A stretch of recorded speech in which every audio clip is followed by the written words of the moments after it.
Hey guys, welcome back to my channel. Today we'll be continuing with The Stolen Princess. So this is part 2, it's part 3 of part 2. Last time we stopped with the king and queen waiting for their son and Lynadel to walk down the path.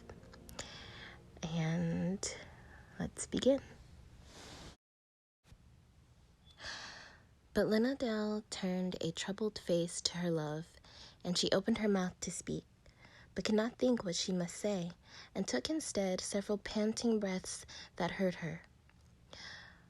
"My parents," she said at last, as if her lips could hardly form the words. "My parents and my people, they are not here?" She could not help a rising inflection at the last, and she looked around at the people before her, not sure that they were not, after all, whom she meant, her people. They were her people, she knew it, and yet, again she tried to conjure up a picture of her mother's face, and again she could not, and even that, now, told her what she did not want to know. "My parents," she said at last, again, dully. "They must be here, and I do not see them." In the silence, that soft, mournful sentence walked as straight down the gold-edged path as any foot might step, and as the people heard it as it passed them, their hands dropped, and the golden ribbon drooped. An almost inaudible sigh rose up and pursued the sentence, and caught it and wrapped it round. But only silence answered Lynadel, and she shook herself free of Donathor's blue eyes and tried to look at him as if he were only a face like other faces, and she said, "Where are my parents?" And it was a last appeal. Then, suddenly, she found herself free of something that had held her till now, although she had not known she was held, and in her new freedom she trembled where she stood. She remembered her mother and her father, and she remembered herself, and her people, her own people, whom she had known and loved for 17 years, and she knew they were not the people who held the golden ribbons. It was the Dark Queen who answered her at last. "Child, they are not here." Lynadel stared at that serene and lovely countenance and saw the serenity flicker, like the shadow of a butterfly's wings over a still lake. Then she asked the question to which she now terribly knew the answer, and as she spoke, she knew she was pronouncing her own doom. "Where am I?" she said. The king answered her, "You have called it Fairyland. We have no name for it. It is our home." There was a long, long silence, or perhaps it only seemed so because of the way it sounded in her ears, like the heavy air of a long-closed cavern that seems to thunder in the skull. At last she said, and her words echoed as though reflected off harsh, dark walls of stone, "I must go back. I'm the only one there is."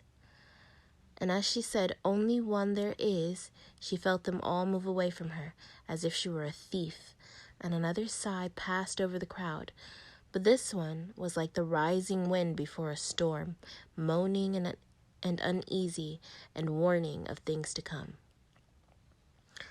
Perhaps it was only the tears in her eyes that made the golden ribbons heave and tumble and finally fall to the earth, where they lay still as death, dimming like the scales of a landed fish.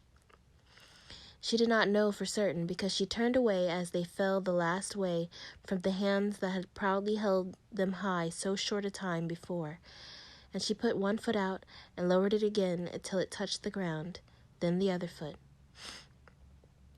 This land she had determined to leave seemed to fall away from her with even her first unwilling step. It fled so fast it burned her eyes, even while she tried not to see. She clasped her empty hands and heard the last echo of her words flash around her. "The only one there is." 2 steps gone when she heard his voice saying, "Wait." She could not help it. Perhaps she meant to, but she could not. She waited. He took the 2 steps after her so that he was beside her again, looking down at the bent dark head with his golden tracery, and he said, "I will come with you." He took a piece of the golden net in his fingers and gently stripped it away from his love, and she felt it lift away with surprise, for she had forgotten that she wore it. But when he let go of it, it was too light to fall, and hung like a golden cloud between the 2 of them and his parents and his people. And so he took his farewell of them with his eyes and their faces glinting with gold. But his mother's tears may have been gold anyway. "No," said Lynadel. "Oh, no, you cannot." But she could not stop herself from looking at his face one last time. So she looked up as she spoke, and what she saw made her silent. For she saw at once that he was changed. Changed so that he might go with her. Changed so that he must. And she wondered if he too had shed something that had held him as it held her, or whether he was now caught who had been free before. She shivered as she looked at him, and the golden cloud shivered a little in the air behind them. The king and queen held each other's hands as they watched the son they were losing, but they said nothing, and made no move to stop him. Perhaps they understood. Perhaps they had seen the change come over him, or known that it must come. They understood at least that there was nothing to say. The king's face had never been so grave, but just before Donathor turned away for the very last time, his father lifted his hand in a sad sketch of the royal blessing, and the little serenity slipped back to his mother's face among the golden tears, and she almost smiled. Then Donathor turned away and found Lynadel's hand once again, and they walked through the opposite arch in the hedge, the one farthest from that through which the golden ribbons had passed. This arch was low and green, and almost shaggy with drooping leaves, and it seemed very far away. Neither of them had any idea of where they were going. They each knew that their direction was away, and that they were together, and for the moment that was enough. They had won through much to be together, and they had earned the right to rest in that knowledge for a little while. Each recalled the last look on the other's face before they had turned toward the arch in the hedge, and while their eyes remained on the path before them, and their feet carried them away, one unconsidered step after another, they saw and thought only of each other. It was Lynadel who had the first separate thought, and that thought was, "I wonder if away is enough. I've never heard that fairyland begins anywhere, or ends," the thought went on, "or that anyone from my side ever crosses that border more than once." She could not feel lost with Donathor beside her, but her thoughts carried her forward like her feet until she met the worst one of all. "I have forced my choice on him." This thought grew and towered over all the rest until it almost blotted out that last look on his face, and then a new little one slipped out from the shadows and confronted her. Could I have left him? At last, would I have gone? She stopped with the whispers of this last thought in her ears, and he stopped too and looked down at her and read in her eyes what she was thinking. He smiled a little sadly, and after a moment he said, "We have my parents' blessing. We mustn't linger now. We seek yours." Then Lynadel realized what he had known since the first shadow fell upon her, and she turned away from the golden ribbons. They were going into exile. Her parents would have to give them up as his had. It was too late for any other choice to be made. For the reasons that the crown prince of the immortals loved the crown princess of the last mortal land, and she him, the shining things they had seen in each other's faces and read in each other's hearts as they danced together, even for the reasons that neither of them had found someone to marry before, they were bound to each other forever.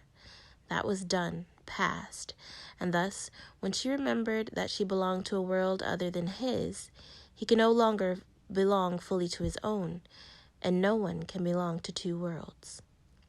No one, mortal, immortal, or creatures beyond the knowledge of either, can belong to 2 worlds. This was the change she had seen in him when he came after her. And so, when they had her parents' blessings, and she knew now that they would receive it, for it would be the last thing her dear parents would be able to do for their daughter. They would look for a new world. Perhaps it would be a world like the minstrels she had seen, striding over green hills that were always the same and always different. "How did you find me?" she thought, and he answered, "I saw you in the water of the rivers that flow from your land to ours. I heard you in the wind that blew in your window before it blew in mine." "But you did not know my world," she thought. "No," his reply came, "I knew nothing of your world." They walked on until it grew dark, and Lynadel at last realized she was tired and had to stop. By the last rays of the sun they found a tree whose branches hung low under the weight of round yellow fruit, and a stream ran beside the tree. Lynadel sat down with a sigh, and they ate the sweet fruit and drank the cold water, and watched the sky over the trees turn rosy, and fade to amber touched with gray, and then black at last.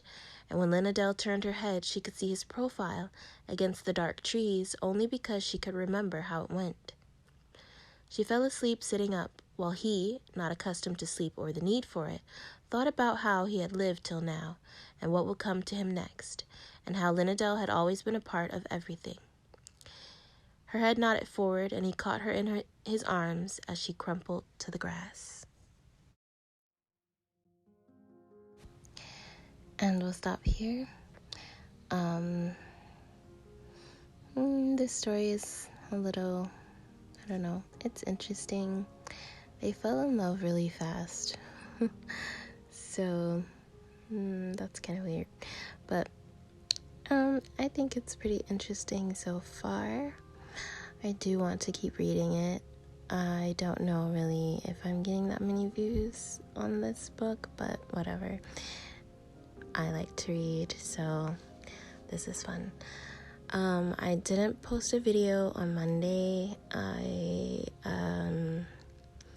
didn't forget, but I've been having some little issues, life issues, so I didn't really have time, and when I did have time, I chose to do something else.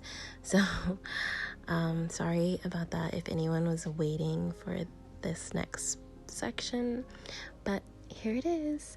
So I hope you enjoy it, and thank you to those who have continued to listen, and for anyone who comes in new and listens, thank you very much. I appreciate it. Yeah, so that's all. Thank you. Take care. Bye.